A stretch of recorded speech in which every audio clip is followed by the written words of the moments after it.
What does world-class real estate look like to you? It's about creating relationships, consistent communication. Estate agency with a great culture, who care for their people, who care for their clients, who care for their customers, without just looking at the number at the end of the commission check. I think it's about amazing customer service. It's about people, not property. A special thanks to our sponsors, Iceberg Digital, for sponsoring this week's episode. Hello and welcome to another episode of the World Class Real Estate Podcast. My name is Mark, I'm joined by Mr. Ian Macbeth. Today is going to be quite a short episode because Ian has injured himself. He didn't make his race at the weekend. But other than all of that, are you sitting comfortably and will you be able to last however long we've managed to record for? Comfort is not a word that is involved in my life at the moment, to be honest. Back pain, never had back pain before, but obviously I've gone over the 40 now. I'm 42, so everything is just falling apart bit by bit, month by month, I think. But trying to stay positive with it all. And you've got the sniffles, you've got a house of lurgy, so we are a combination today, right?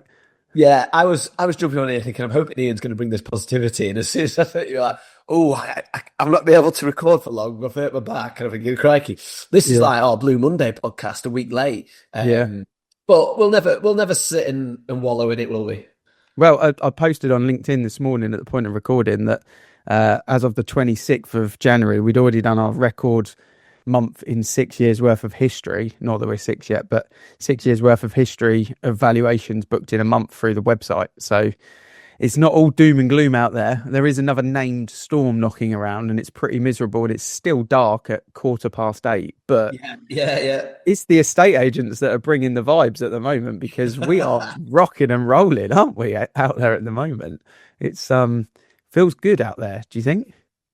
Yeah, there's a lot of it's probably not happened for us quite as quickly as I thought January would, but I think that's sort of my eagerness and naivety to get going. My eagerness to get going and my naivety forgetting that actually it does take a little while for things to actually happen. So we've got a lot of listings coming through. I think we're probably set up for a really good month of sales in February with the stock that we're listing in January, because our sales haven't been particularly strong in January. And that always causes a bit of concern at this time of year because you have the December lull and then it just gets you in April, May in terms of a cash flow thing. But the people that we're speaking to are making decisions to move. And we've got a lot of revisits, bizarrely, people who have maybe put plans off and rebooked to have those discussions with us again. So yeah, it feels like people are in the mood to take action, is what I would say in the market, which is really positive. And obviously you've seen record valuations, which is fabulous. Are they coming through in instructions as well? Yeah, record evaluations through the website in particular. So like where we can track them. Obviously a lot of our agents get them in their DMs or direct to WhatsApp and socials and stuff like that, but actually from a website sort of trackable, it's the most that have been booked for the website. I do think part of the reason behind that is because I ran quite a few training sessions with everyone in December. We've mentioned about this. I felt after the budget, the hold that we saw of instructions where we were 10% down on listings from a sort of a national perspective, that this quarter would have been the big quarter. So we kind of made sure that we had our Facebook, Instagram ads, we had our online valuation ads, we had our nurture journeys going out. We did a lot of work in December, like a lot of automated work, making sure that we went into the Christmas period, the December period and the start of January with just omnipresence, just socials everywhere.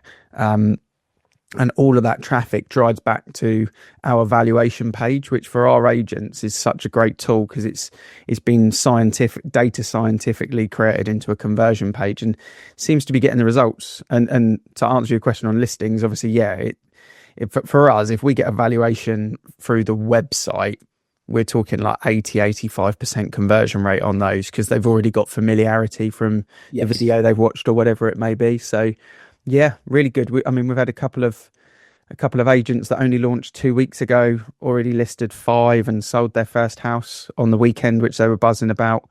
So it feels strong out there. Yeah, it feels really good out there from a marketplace point of view. Looking at kind of banks and base rate and inflation and mortgage rates, It would seem that the banks are also, they're quite active at the moment. They're quite, shall I say, needy as a bank. Eager to compete for business, I think, aren't they? Yeah, they feel a bit kind of. I think they're aware that the buyer levels aren't going to probably grow as much as the seller levels this quarter, and they're trying to bring that business in on that basis. They can see that there's a lot of opportunity to transact on new mortgages, but they can also see that the pond is a bit smaller than they'd like for the supply. So they're trying to pull in everyone that they can and get the quality buyers in kind of early doors, which lends in our favour because it means rates are dropping. The thing that surprises me, and I know obviously you've got family connections in the mortgage space. The thing that surprises me is the rate difference between a 90% loan to value and a 50% loan to value is like nominal. You know, they're 3 something, but a third of a percent maybe in it. It's crazy. When I was mortgage lending, which was quite a few years ago now, but I remember doing my first 90% mortgage and it was 6.99% at those times where, 60% loan to value would be 4 point something. So to hear the difference between them now being, almost negligible is quite shocking. Presumably, there is a little bit of faith in property prices rising. Otherwise, because it comes down to risk, doesn't it? At the end of the day, otherwise those differences would be much more severe. When I was doing it, it was sort of 2007, 2008, where the market was in free fall. So that's probably why the difference is sort of ingrained in my mind as being so great. But now that would indicate, wouldn't it, if there's not much difference between a 90% loan to value and 6% loan to value product, that there is underlying confidence that property prices will rise, because if property prices are rising, then the bank's interests are pretty much protected.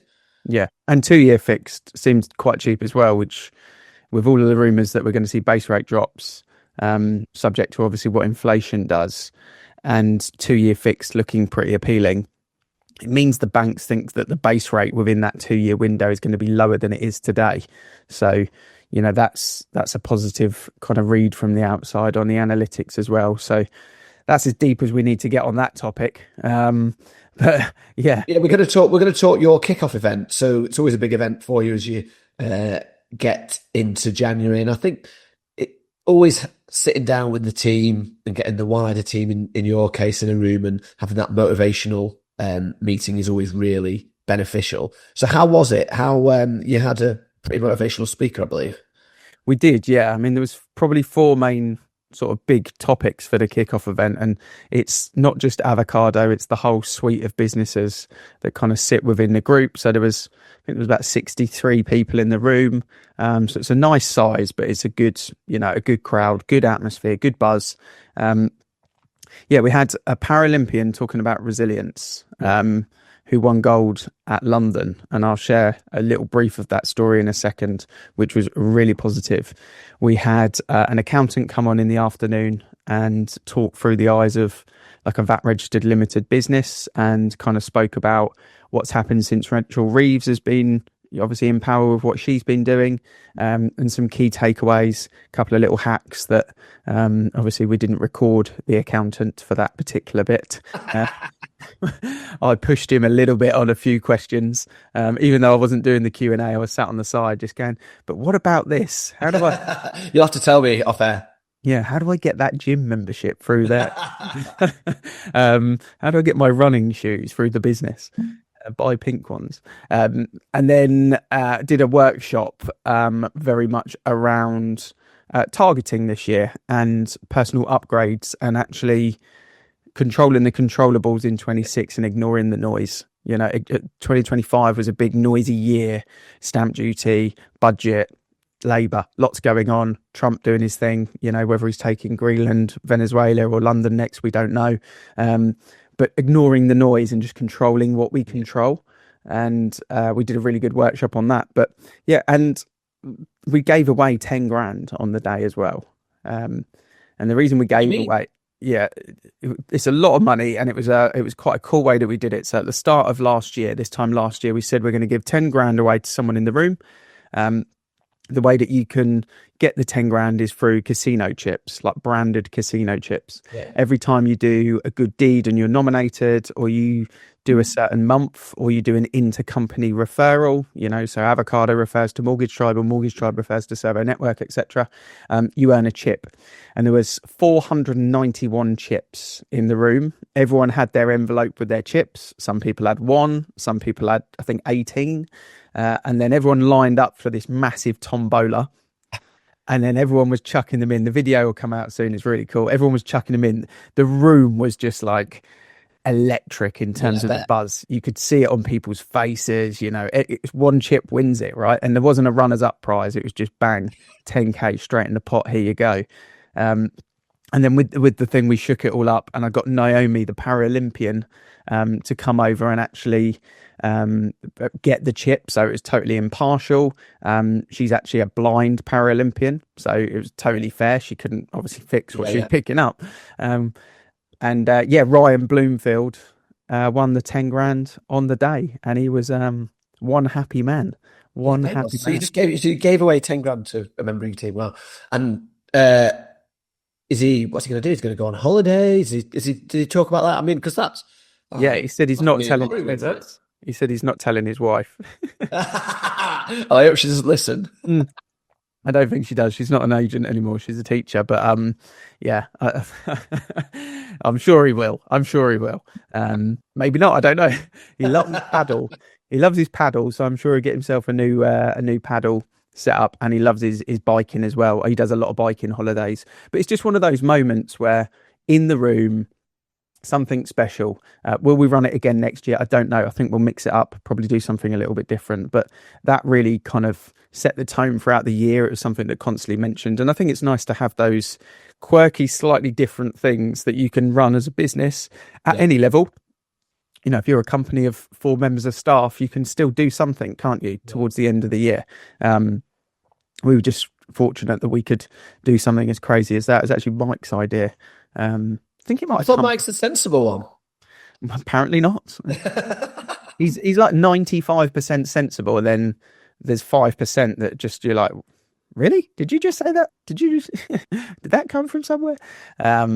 So yeah, that was really cool. The story of resilience from the Paralympian was very interesting. So she was born blind, and she's like basically partially sighted. She showed us what she could see. Everything's blurry. She's got no color. There's no focus. When she was born, one eye was kind of looking inward. So she could she wouldn't walk into something, but she couldn't see. Like if I said click mute, she couldn't press mute, right?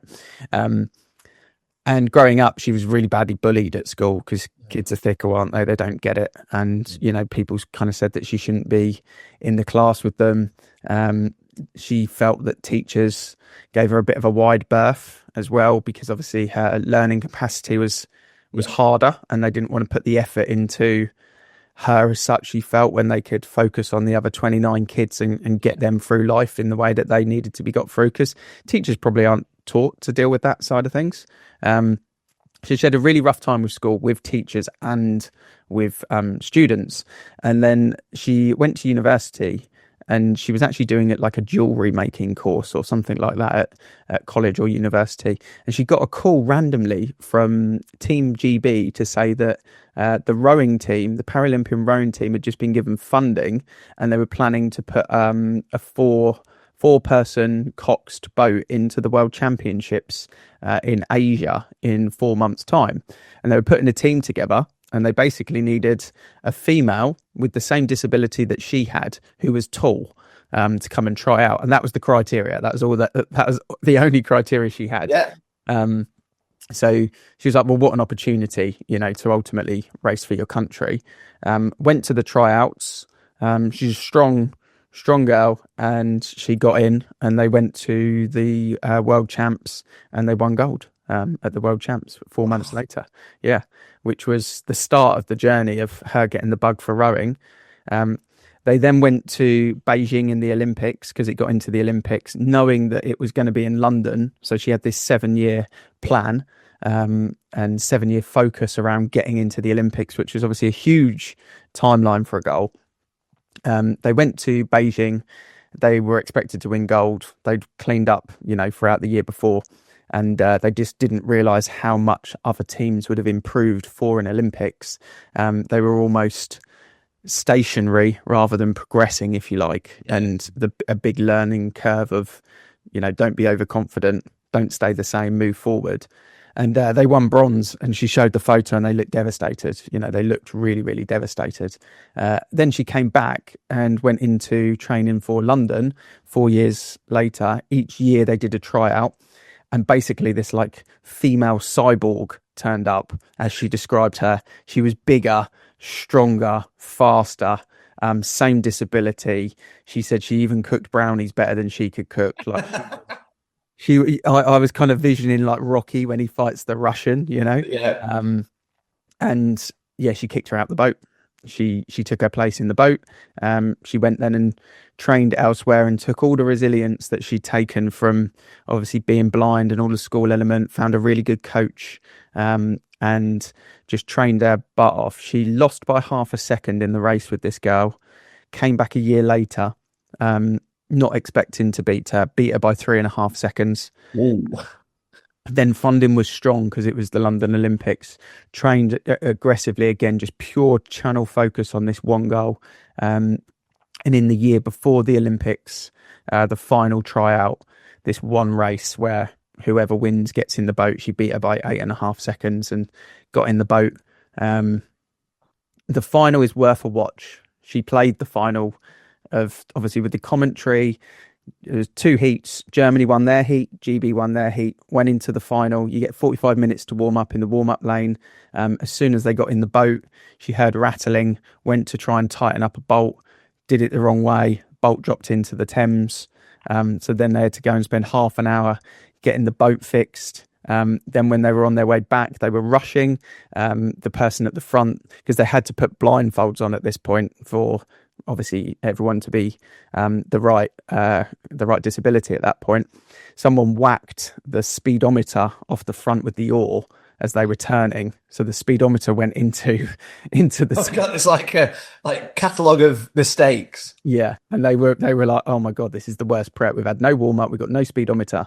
Anyway, they got to the start line, they focused, and she said the magic moment was on the 13th stroke. They were meant to be at top speed, and the cox shouted, go on GB, you're at world record speed, whatever the strokes per hour was, which fired them all up, and they all forgot that she totally lied. She had no speedometer. She just told them what they needed to hear.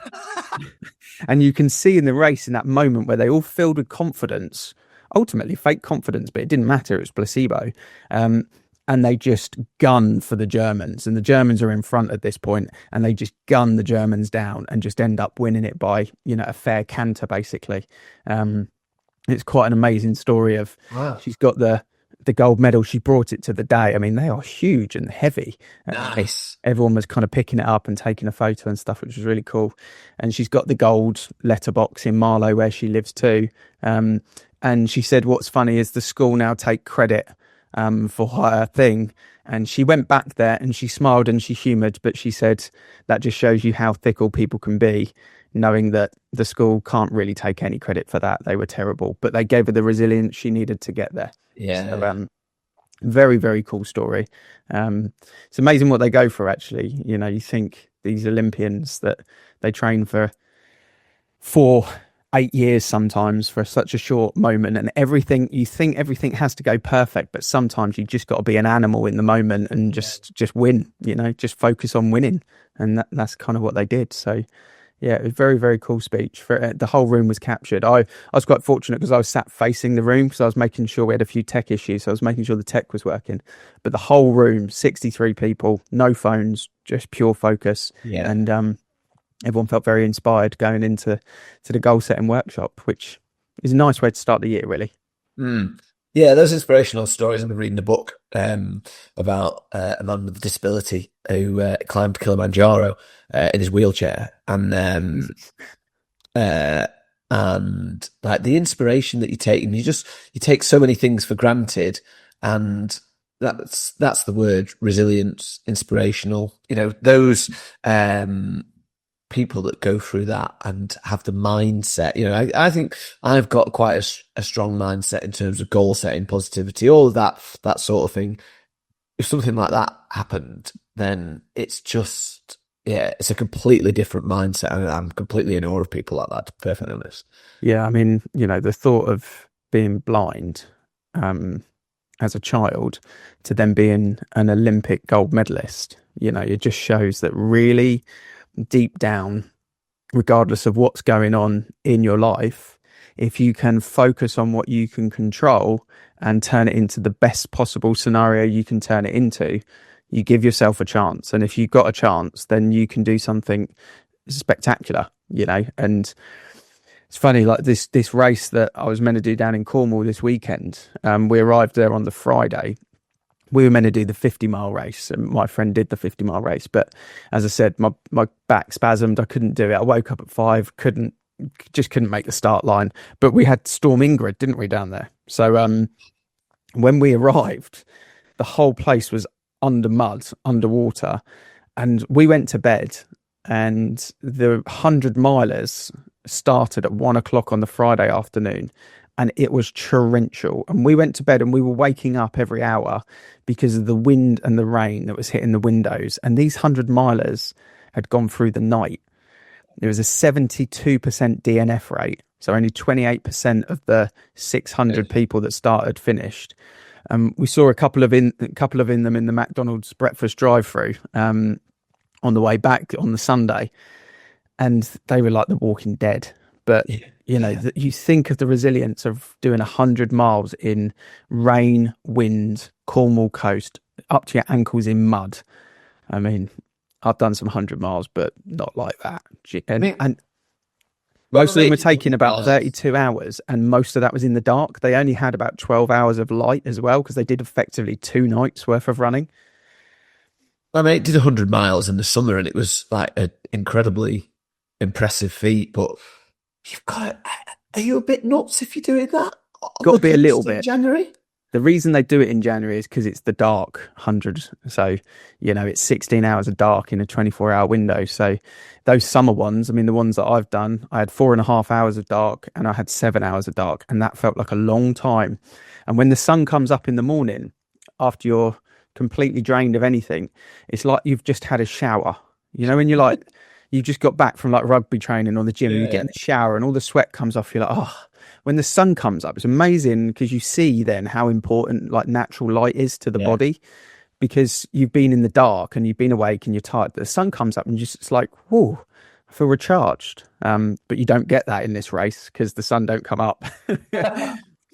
Wow, yeah. Fair play to the 28% that finished. That is that's that resilience and mind over matter. That is, isn't it? Yeah, crazy stuff. Crazy stuff. But no, you know, back onto estate agency, I think it's from talking to a lot of people out there at the moment, I think this is the year where more than ever, and I know I bang on about it a lot, but more than ever, if you get your marketing message right, I really think you can win the day. And I think you've got to be disciplined, resilient in terms of the work ethic. And yes, you've got to do your version of what makes your business strong and you strong as an agent, whether you're very organized, whether you're hardworking, whether you're very creative, very personable, whatever it may be. But I do think this year, if you get the marketing message right, there's a real opportunity this year for estate agents to actually earn some respect in the industry in a really positive way, because we know that when there's a lot of stock and not as many buyers, that's where we go to work. You know, that's where we really go to work. And we spoke about it on the recent episodes, but no more cul-de-sac location and commuter link text, you know, no more double aspect living room nonsense. Build a story and put your marketing journalistic head on to those listings and make them stand out from the crowd. I think because you mentioned it now a couple of times, and that's what we've both discussed and are predicting, that we'll have a period where there'll be a lot of sellers joining the market in the early part of the year. We'll get to a position where stock is fairly high. There'll be some agents overvaluing to win that stock.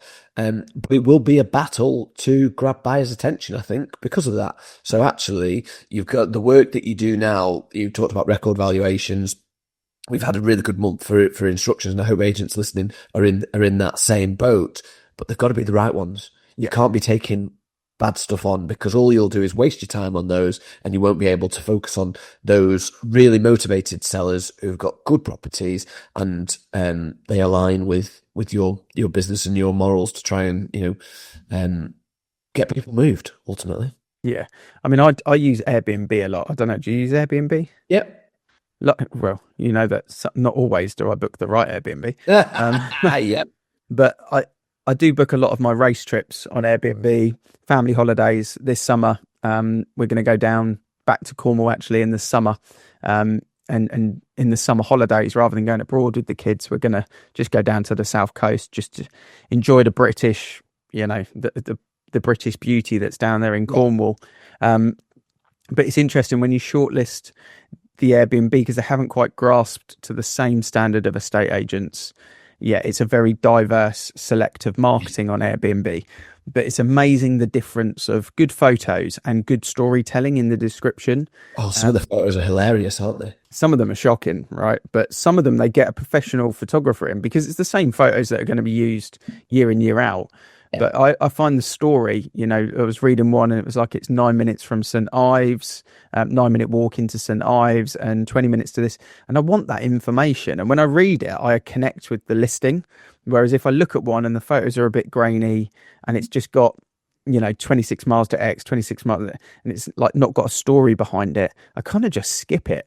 And if I'm doing that in the way that I'm doing it as an Airbnb buyer, then think of your listing. How do you get your listing to stand out, as a homeowner buyer? Because you've only really got one chance. And especially if it's 5x on stock, in 6 weeks' time, which it might be. Yeah. Yeah, absolutely. Just before we go, if you're all right for a couple more minutes, just want to talk about the training that we both sat on a couple of weeks ago now with Phil M. Jones that Stephen Brown put on. I hadn't heard him on any podcast and hadn't read his book before that training, but I just thought it was so powerful in terms of when he's actually stringing together his phrases, or whether he's challenging you to think differently about how you connect with people. And I've tried it on a couple of property advice meetings that, as we call them, valuations, as a lot of people call them, which he said that we shouldn't be. We all know that. So in terms of those techniques, I've used them, and my God, they are so effective. What did you think? I really liked the concept of asking people questions they know the answers to. Yes. So we spoke about spin selling on one of the episodes, in setting the situation. And if you approach that method behind what he said, that initial 10, 15 minutes, asking simple questions that they're going to know the answer to, so they can respond without thought almost. They can respond on instinct. Such a simple but logical way to kind of build a bridge, build a relationship with someone that you don't know. And that was the part that that was the golden nugget that I took away, because often you're trying to ask questions to get the answer you want. But what he's saying is, no, start the game by just asking more simple questions, without thought, because then you get the authentic, correct answer and you can start to build a picture in your head. And I thought that was very insightful, very good. What's been your favourite question that's become a PAM question? So I have always had a lot of success with asking people why they bought the house, what attracted you to this property, but I've never really taken much interest in where they were before that current property. So actually asking people about the history before that property to then lead into that property and the buying process and all of that has been really effective. I've asked it a couple of times and it's been that question, and they've just gone off life story, in terms of why they bought it, what they were doing before, why they moved, why they're now moving. One lady in particular, I literally asked that question and she spoke for 10 minutes. And it was just like, right, really opened up, built that rapport. And I think as someone said to me, people like to talk about themselves. So when you start asking those questions that people can answer really easily, they start to relax, and that's how you have proper conversations with people. So yeah, it's really simple, but where were you before here? Like, and because that's not, honestly, and you might think that maybe I'm too single-minded on that current property, but I've never really, we've had conversations with people about it, but I've never intentionally brought it up with a view of building a little bit more about their story. So that was the most effective one for me, I would say. It's interesting. You've got where you are today, the property today, but never getting the layer before. We're always focused on that property and then potentially the layer forward. But that 3-step journey of where you were, where you are, and where you're going makes total sense, really. Not sure it works on a first date if you started talking about the... Not the same. No, not quite the same. You'd have to rephrase that. How tall was he, and how long were you together, and what size weight did he have? Are you considering some first dates here? Is there something that you need to share? No, but I've got a few friends that I'm trying to help at the moment. But I don't think it works in that way, but it definitely works on a property appraisal for sure. I thought it was really good. I thought there was some difficult questions thrown at him as well, to try and derail him a little bit from some of the people in the room. But you could see it was quite good that they did that, because you could see him in his raw, authentic way, because he kind of looked up to the right, thought about the answer, and he was very skilled at that, wasn't he? Very skilled in his response of handling the crowd. Ultimately, it was a Zoom call, but handling the crowd, which was very interesting. But no, really good. I love those little bite-sized topics. I think estate agents should do more out of the industry training like that. Stephen Brown's done a great job of getting those out of the industry types of people into the industry. You take one golden nugget from it and you're winning, aren't you? If it becomes a habit, you've built a habit out of it. I joked in our WhatsApp group about going to a 40th birthday that next weekend, and small talk not being my thing, because it isn't. But I did use a few of the little techniques within it. And I built the role play cards as well. I don't know whether you have, but I'm waiting for them to arrive. I think that'll be really interesting to. Let me know how they are. I've got them in my in the Instagram DMs as the link, but I haven't actually pulled the plug on them yet. How much are they? 60 quid, maybe, something like that. Okay.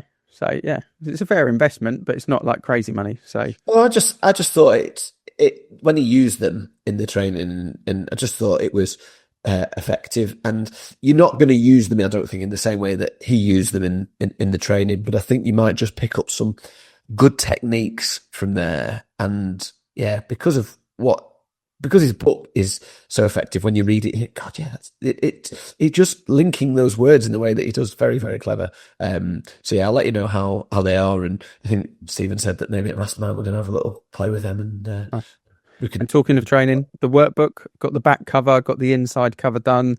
I think we're just waiting for 2 pages on promo stuff, but that's nearly ready to go to print for everyone, I think, right? That'll be basically ready to go to print. I would hope next week. So we're getting those delivered mid-Feb with a bit of luck. Yeah. So thanks to everyone that's requested on the waiting list for those. The waiting list is nearly the list rather than waiting.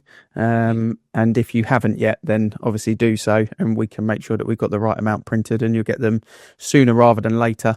Some of the proceeds going to one of the breast cancer charities as well, which, is nice to give back. We're not trying to get rich off it, but at the same time, we're trying to get the industry rich with knowledge from last year's podcast. So that's the main target here. But be excited to see that out and about.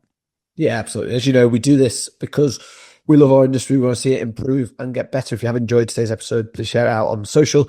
Reach out to myself or Ian on social. Thank you very much for listening, and we will see you again next week.